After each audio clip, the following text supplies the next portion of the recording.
Hello dear students, उम्मीद करते हैं कि आप सब खैर आफियत से होंगे। आज का हमारा लेक्चर बहुत ज़्यादा इंटरेस्टिंग है। आज हम फंक्शन के बारे में एक एक चीज़ डिस्कस करेंगे।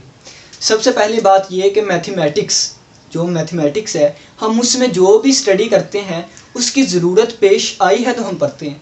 अगर हम फंक्शन को पढ़ें तो फंक्शन की ज़रूरत पेश आई तो हम फंक्शन पढ़ते हैं। रिलेशन पढ़ें, सेट पढ़ें, इसके अलावा topology, calculus, discrete math, numerical analysis, जो भी हम पढ़ते हैं मैथमेटिक्स में उसकी ज़रूरत पेश आई तो हम पढ़ते हैं, सिवाय एक चीज़ के, मैट्रिक्स अगर मैथमेटिक्स में ना भी हो तो इसके सारे क्वेश्चन सॉल्व हो जाते हैं।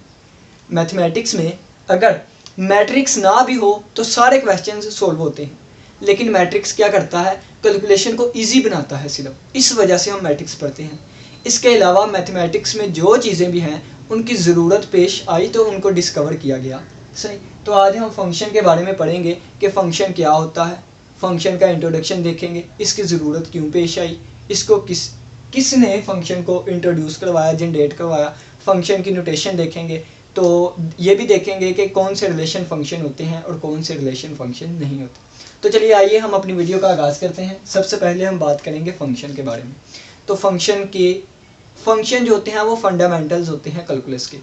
फंक्शन जो है वो फंडामेंटल्स होते हैं कैलकुलस के।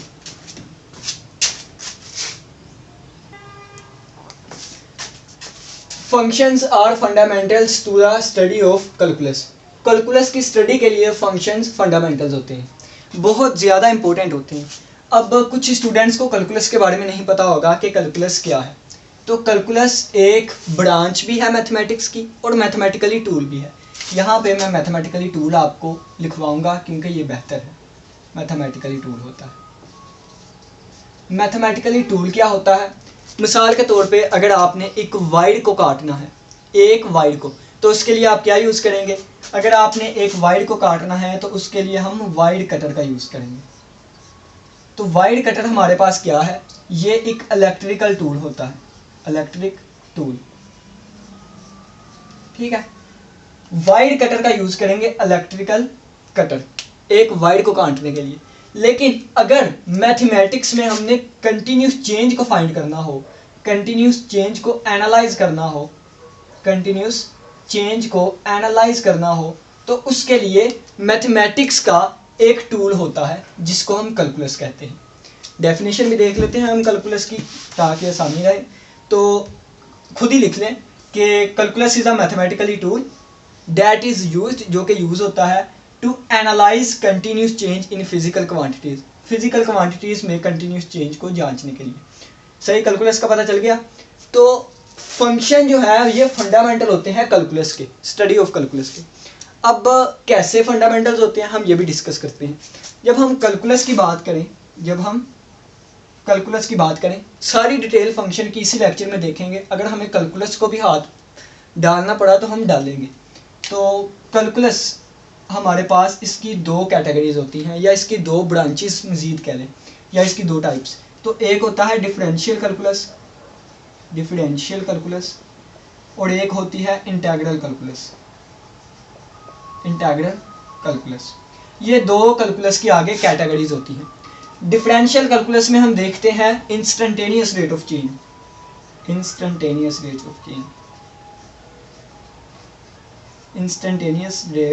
Of change.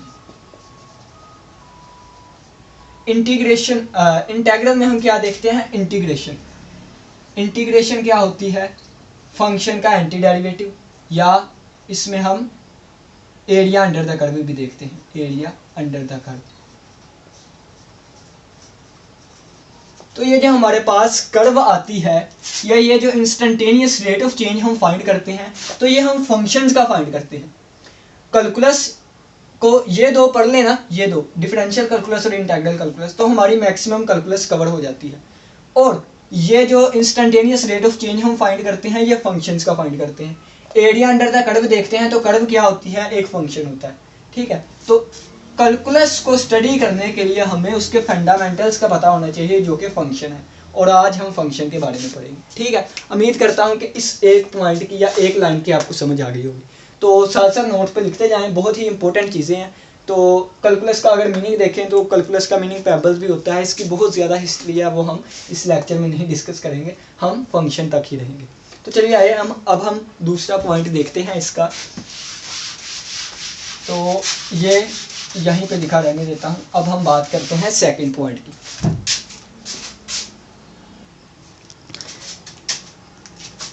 जैसा कि मैंने आपको पहले बताया कि हर एक चीज़ को उसी वक्त डिस्कवर कर लिया गया जब उसकी ज़रूरत पेश आई। तो फंक्शन की हमें ज़रूरत क्या पेश आई वो हम बताते हैं, या फंक्शन किन कामों के लिए यूज़ होता है। तो ये बहुत ही इंपॉर्टेंट लाइन लिखी हुई है जो कि बुक्स में भी लिखी जाती है, लेकिन स्टूडेंट्स टीचर्स या स्टूडेंट्स इस पर ज़्यादा गौर नहीं करते। बहुत मज़े की लाइन है कि functions are tools. Function tool होते हैं। टूल आपको बताया क्या है कि औजार। जिस तरह हमें वायर काटने के लिए इलेक्ट्रिकल टूल का इस्तेमाल करना पड़ता है, इसीलिए कैलकुलस की स्टडी के लिए हमें फंक्शन का यूज़ करना पड़ता है, जो कि फंक्शन कैलकुलस का एक टूल है।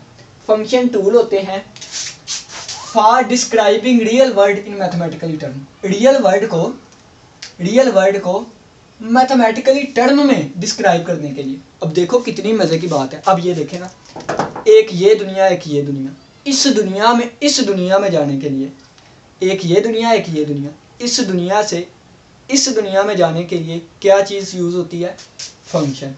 यानी कि ये अगर हमारे पास एक रियल वर्ड है और ये हमारे पास मैथमेटिकली वर्ड है या मैथमेटिकल टर्म है, तो रियल वर्ड में से मैथमेटिकली वर्ड में जाने के लिए हमें फंक्शन को यूज़ करना पड़ता है। ठीक है, अब ये कैसे यूज़ किया जाता है? अब हम कैसे देखें ना, रियल वर्ड में से मैथमेटिकली वर्ड में चले जाएं, रियल वर्ड में से मैथमेटिकल टर्म्स में चले जाएं, तो ये कैसे जाया जाएगा? तो ये हम फंक्शन की मदद से हम सीखेंगे। ठीक है, रियल वर्ड को मैथमेटिकली टर्म में डिस्क्राइब करने के लिए हम क्या यूज़ करते हैं? फंक्शंस का यूज़ करते हैं। उम्मीद करता हूँ कि आपको इस लाइन की समझ आई होगी। अब मज़ीद हम इसकी जो देखते हैं इस लाइन की, तो यहाँ से हम देखेंगे इंट्रोडक्शन ऑफ फंक्शन।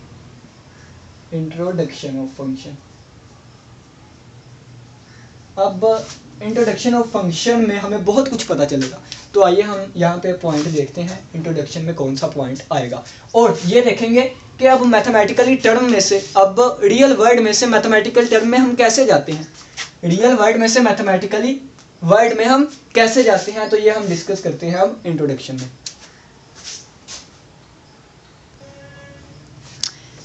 चलिए आइए जी, एक और मज़े की लाइन आई है कि हमने कह लिया कि फंक्शन जो है वो रियल वर्ड को मैथमेटिकली टर्म में डिस्क्राइब करने के लिए यूज़ होते हैं। अब कैसे? तो ये हम इंट्रोडक्शन में देखेंगे। फंक्शंस आर यूज्ड, फंक्शन इस्तेमाल होते हैं to explain the relationship between variable quantities. अब ये देखें ना कि थोड़ा थोड़ा हिंट दिया जाता है हमें, बाकी सोचना हमने खुद ही होता है कि फंक्शन इस्तेमाल होते हैं वेरिएबल क्वांटिटीज़ में रिलेशनशिप को एक्सप्लेन करने के लिए। अब वेरिएबल क्वांटिटीज़ क्या है? ऐसी क्वांटिटीज़ जो बदलती रहें। क्वांटिटी क्या? मिकदार। क्वांटिटी का अगर हम मतलब देखें तो मिकदार। ऐसी क्वांटिटीज़ जो कि बदलती रहें, उनको एक्सप्लेन करने के लिए, उनके रिलेशन को एक्सप्लेन करने के लिए फंक्शन यूज़ होता है। अब कैसे यूज़ होता है? सबसे पहले हम देखते हैं कि जिसने इस फंक्शन को इंट्रोड्यूस करवाया था, तो उसका नज़रिया क्या था, उसकी सोच क्या थी फंक्शन को इंट्रोड्यूस करवाने के लिए। तो 5 मिनट के लिए आप लेबनीज़ बन जाइए। क्या बन जाइए? लेबनीज़ साइंटिस्ट था। तो हम देखते हैं कंसेप्ट ऑफ फंक्शन के फंक्शन को इंट्रोड्यूस करवाने के पीछे कंसेप्ट क्या था। तो सबसे पहले हम देखें कि फंक्शन को सबसे पहले गोटफ्राइड विलियम लेबनीज़ ने इंट्रोड्यूस करवाया। गोटफ्राइड विलियम लेबनीज़ ने, तो ये स्पेलिंग देख लीजिएगा, गोटफ्राइड विलियम लेबनीज़। ये एक जर्मनी का रियाजीदान था, यानी कि ये एक जर्मन मैथमेटिशियन था। ये 1646 में पैदा हुआ था और 1716 में इसने वफात पाई थी। और अपनी 27 साल की उम्र में, यानी कि 1673 में इसने फंक्शन को इंट्रोड्यूस करवा दिया था। अब आप अपनी एज देख लें कि चाचू लेबनीज़ से आप कितने छोटे हैं, ठीक है, और आप कहाँ पे हैं और वो फंक्शन को इंट्रोड्यूस करवा के बैठे थे। ठीक है, तो इसने अपनी 27 साल की उम्र में फंक्शन को इंट्रोड्यूस करवा दिया था। और इसने इंट्रोड्यूस करवाया तो कंसेप्ट क्या था कंसेप्ट लिख लें, टू डिस्क्राइब द डिपेंडेंस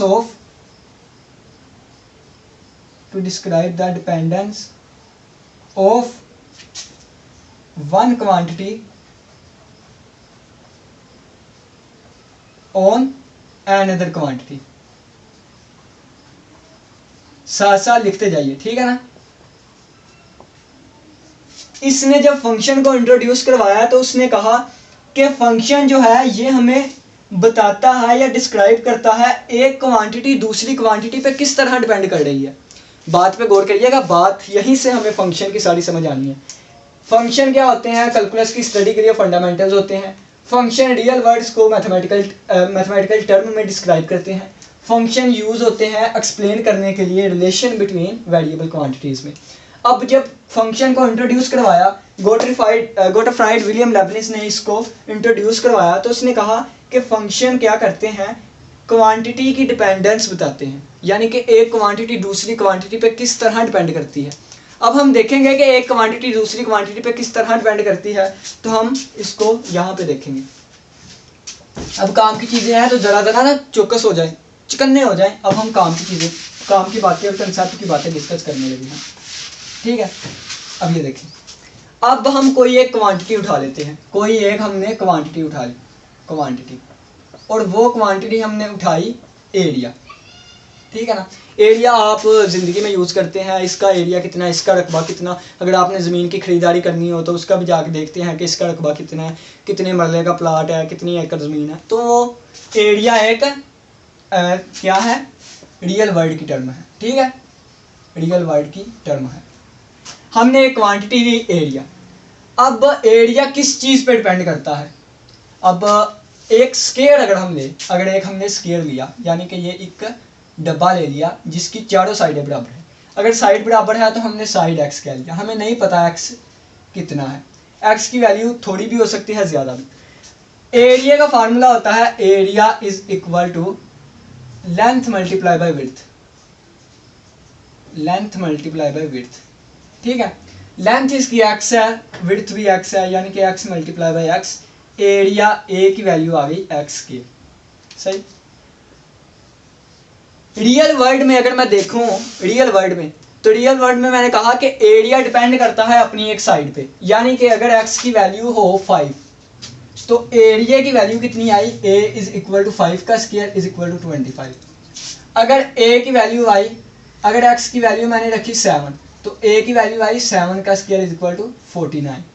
यानी कि एरिया किस पे डिपेंड कर रहा है, x पे डिपेंड कर रहा है। एक क्वांटिटी एरिया दूसरी क्वांटिटी अपनी साइड पे डिपेंड कर रही है, ये कंसेप्ट था। और अब ये जो चीज हमारे पास आई है a is equal to x square, इसी को हम फंक्शन का नाम देंगे, इसी को हम फंक्शन का नाम देंगे। अब फंक्शन का नाम कैसे देना है, हम क्या ये कहेंगे कि फंक्शन है, नहीं, हम कहेंगे कि एरिया डिपेंड करता है एक्स पे, एरिया डिपेंड करता है एक्स पे, तो area is a function of x. दोबारा सुनिएगा, एरिया डिपेंड करता है एक्स पे तो area is a function of x. लेकिन अगर हम इसी चीज को इस तरह कर दें कि a is equal to x square लिखा है, तो मैं इसको लिख सकता हूँ x square is equal to a, और दोनों तरफ मैंने स्क्वायर रूट लिया तो मेरे पास आ गया x is equal two plus minus a। Area कभी नेगेटिव नहीं होता, इसलिए हम सिर्फ प्लस ही लेंगे, तो एरिया आ गया स्क्वायर रूट एक्स। अब क्या करता है, अब मैं एरिया की वैल्यूज पुट करूंगा, x के आंसर आएंगे। अब एरिया की वैल्यू मैं 49 पुट की तो x का आंसर कितना आया, 7 आया। अब एरिया की वैल्यूज मैं पुट कर रहा हूँ, x का आंसर आ रहा है। अब क्या ये फंक्शन होगा, हाँ, अब ये फंक्शन है, लेकिन x is a function of area. अब क्या है, x is a function of area. अब x डिपेंड कर रहा है a पे, यहाँ पे एरिया डिपेंड कर रहा था x पे, यहाँ पे x डिपेंड कर रहा है एरिया पे। ये भी फंक्शन है, ये भी फंक्शन है, ये फंक्शन है x is a function of a, ये फंक्शन है a is a function of x, ठीक है, फर्क पता चला। अब ये फंक्शन हमें क्या बता रहा है, ये फंक्शन हमें बता रहा है कि एरिया डिपेंड कर रहा है x पे, यानी कि रियल वर्ल्ड में हमने कहा था कि एरिया x पे डिपेंड करता है, अपनी साइड पे डिपेंड करता है। इसको मैथमेटिकली टर्म में लेके आने के लिए हमने फंक्शन का यूज किया कि a is equal to x square, यही हमारा फंक्शन है। अब जब वो रियल वर्ल्ड के क्वेश्चंस आते थे उसको मैथ में सोल्व करना था तो पहले उसको मैथमेटिकली फंक्शन में बनाते थे, मैथमेटिकली रिलेशन लेके आते थे, मैथमेटिकली फंक्शन लेके आते थे, फिर हम उनको सोल्व करते थे। तो उम्मीद करता हूँ कि यहाँ से आपको समझ आई होगी। एक और मज़े की बात, ये जो हमारे पास क्वांटिटी हम लेते हैं ये वेरिएबल क्वांटिटी होगी, कांस्टेंट क्वांटिटी नहीं। क्यों नहीं, अब हम देखते हैं। v is equal to 4/3 pi r cube, ये हमने किसी सर्कल का वॉल्यूम लिया, ठीक है। तो यहाँ पे अगर हम देखें वेरिएबल क्वांटिटी एक v है एक r है, तो v r पे डिपेंड करता है। एक चीज़ दूसरी चीज़ पे डिपेंड करती है, इस चीज़ पे डिपेंड नहीं कर रही। ये तो बढ़ेगी नहीं, ये तो कम होगी नहीं, ये तो इसकी एक फिक्स वैल्यू है, r की वैल्यूज कम या ज़्यादा होंगी, तो v r पे डिपेंड कर रहा है। v is a function of r, volume is a function of r, ठीक है। तो ये हमारे पास फंक्शन का कंसेप्ट था। फंक्शन क्या करता है, क्वांटिटीज़ के रिलेशनशिप को बताता है। रियल वर्ल्ड में कोई चीज़ हो उसको मैथमेटिकली टर्म में लेके आता है। तो ये हमने फंक्शन को देखा। अब हम मज़ीद इसका आगे एग्जाम्पल भी हमने देख ली। अब यहीं से एक चीज़ मैं लेके आऊँगा, अब यहीं से मैं एक और चीज़ लेके आऊँगा जो कि बहुत काम की चीज़ है। चलें जी, काम की चीज़ एक और लिख लें। मैंने कहा कि ये एक स्क्वायर है हमारे पास, यानी कि एक डब्बा है, चारों साइडें इसकी एक्स है। तो मैंने ये भी कहा रियल वर्ल्ड में मैंने कहा कि area is a function of its side. ये मैंने रियल वर्ल्ड में एक स्टेटमेंट लिखी कि एरिया एक फंक्शन है अपनी साइड का। क्यों फंक्शन है अपनी साइड का? क्योंकि एरिया डिपेंड करता है अपनी साइड पे, यानी कि ए डिपेंड करता है, यहाँ पे लिख लें कि ए डिपेंड करता है अपनी साइड एक्स के ऊपर, ठीक है। अब फिर हमने इससे एक फंक्शन ड्रा किया, यानी कि A is equal to x square, सही। फिर अब आएगी रिप्रेजेंटेशन ऑफ फंक्शन, अब आएगी रिप्रेजेंटेशन ऑफ फंक्शन। फंक्शन को कैसे रिप्रेजेंट करते हैं? फंक्शन को रिप्रेजेंट करने के 4 तरीके हैं। हमारे हाथ में 5 उंगलियां होती हैं, 4 उंगलियां होती हैं, एक अंगूठा, तो 4 तरीके हैं। Number 1 verbal description. स्पेलिंग देख लीजिएगा, इंग्लिश मेरी वीक होती है और मेरी जो मैं बोलता हूँ शायद उसमें भी कोई गलती हो, यानी कि गलती ये नहीं कि मैं गलत बोल रहा हूँ, गलती इस बात में कि प्रोनाउंस गलत कर रहा हूँ कोई चीज़, जैसे ये वर्बल डिस्क्रिप्शन हो, मैं डिस्क्रिप्शन कह रहा हूँ, तो ये इसकी आप देख लिया करें। वर्बल डिस्क्रिप्शन यानी कि स्टेटमेंट की शक्ल में हमने लिख दिया area is a function of its side x, एक तरीका ये रिप्रेजेंट करने का। दूसरा तरीका हमारे पास आता है बाय एन इक्वेशन, एक इक्वेशन के जरिए हम फंक्शन को कैसे रिप्रेजेंट करेंगे, तो ये देखें A is equal to x square, ये मैंने एक इक्वेशन लिख दी, हमें पता चल गया कि एरिया जो है वो एक्स पे डिपेंड कर रहा है, ठीक है। तो या ए एक्स पे डिपेंड कर रहा है। अब इक्वेशन क्या होती है, पहले इक्वेशन को समझ ले। एक्सप्रेशन के दरमियान अगर इक्वल साइन आ गया ना, इक्वल साइन, तो इसका मतलब वो इक्वेशन है, ठीक है। ये छोटी सी एक निशानी आपको बताइए। हमने पहली रिप्रेजेंटेशन देखी, दूसरी भी देखी, तीसरी और चौथी हम देखते हैं। तीसरी इक्वेशन होती है बाय न्यूमेरिकल टेबल के साथ, यानी कि वो क्या है, तो यहाँ पे एक टेबल छोटा सा ड्रा करेंगे। यहाँ पे मैं कहूँगा कि एक चीज़ डिपेंड करती है और किस पे डिपेंड करती है, ठीक है। यहाँ पे लिख देता हूँ इंडिपेंडेंट और ये कहता हूँ इंडिपेंडेंट, ठीक है। 2 क्वांटिटी के दरमियान फंक्शन होता है, एक जिस पे जो डिपेंड कर रही है, एक जिस पे डिपेंड कर रही है। अगर ये हम अब 5 पुट करूँ तो आंसर 25 आता है, अगर मैं 6 पुट करूँ 36 आता है, अगर 7 49, 8 पुट करूँ 84 आंसर आएगा। तो यहाँ से मुझे पता चल रहा है कि मेरे पास फंक्शन कोई इस तरह का है कि मैं कोई वैल्यू देता हूँ तो वो डबल हो जाती है, ठीक है ना। तो ये यहाँ से भी ये तीसरी रिप्रेजेंटेशन है। चौथी रिप्रेजेंटेशन हमारे पास आती है बाय ग्राफ की मदद से रिप्रेजेंटेशन। वो कैसे कि एक्स स्क्वायर का हम ग्राफ ड्रा करेंगे, तो एक्स वाई क्वाड्रेंट में, तो एक्स स्क्वायर का ग्राफ हमारे पास ये आता है एक पैराबोला, ठीक है। तो ये एक्स स्क्वायर का ग्राफ है, तो ग्राफ की मदद से भी हमें पता चल जाता है कि ये इसका ग्राफ। अब अगर आप मुझे ये चीज़ दे दें, ये चीज़ दे दें, ये चीज़ दे दें या ये चीज़ दे दें, इन चारों में से आप कोई भी एक चीज़ भी दे देंगे, बाकी तीन मैं खुद निकाल लूँगा, क्योंकि मुझे पता है कि एक्स स्क्वायर का ग्राफ ये है, मुझे पता है कि कोई वैल्यू दे रहा हूँ तो डबल हो जा रही है, यानी फंक्शन ये है, ये भी मुझे पता है, और ये भी पता है कि एरिया एक फंक्शन है अपनी साइड का, तो वो एक्स स्क्वायर होगा, ठीक है ना। तो ये फंक्शन की चार रिप्रेजेंटेशन है, वर्बल डिस्क्रिप्शन से, इक्वेशन से, और बाय न्यूमेरिकल टेबल से, और बाय ग्राफ से। अभी तक सिर्फ हमने फंक्शन के बारे में इंट्रोडक्शन ही पढ़ा है। अब हम देखते हैं फंक्शन की डेफिनेशन को, सही है। तो फंक्शन की डेफिनेशन के लिए रेडी रहें, कॉपी पेंसिल नोट करते रहें साथ साथ। अब हम फंक्शन की डेफिनेशन देखते हैं। मुझे पता है यार मैं बोरिंग चीज़ें बता रहा हूँ, यानी कि फंक्शन को क्यों इंट्रोड्यूस करवाया गया, इंट्रोडक्शन पे मैंने इतनी ज़्यादा देर लगा दी, लेकिन मैं क्या करूँ, मेरा सब्जेक्ट मैथ है। इसी चैनल पे आपको इंग्लिश भी पढ़ाई जाती है, स्टैट भी करवाई जाती है, फिजिक्स भी करवाई जाएगी, और बुक्स भी करवाई जाएंगी। लेकिन मैथमेटिक्स अगर आप बोरिंग लगे आपको, लेकिन मैं आपको एक एक चीज़ बताऊँगा, क्योंकि मेरा मेन सब्जेक्ट ही मैथमेटिक्स है, ठीक है। तो फंक्शन पर अब हम आगे बात करते हैं। जो कंसेप्चुअल होता है ना, वो बुक्स को नहीं देखता, वो ये नहीं देखता मुझे मटेरियल कहाँ से मिला, वो बस कंसेप्ट की चीज़ें जहाँ से भी मिले वो नोट करता है। तो फंक्शन के बारे में हम तमाम चीज़ें डिस्कस कर रहे हैं। अब हम फंक्शन की डेफिनेशन देखते हैं।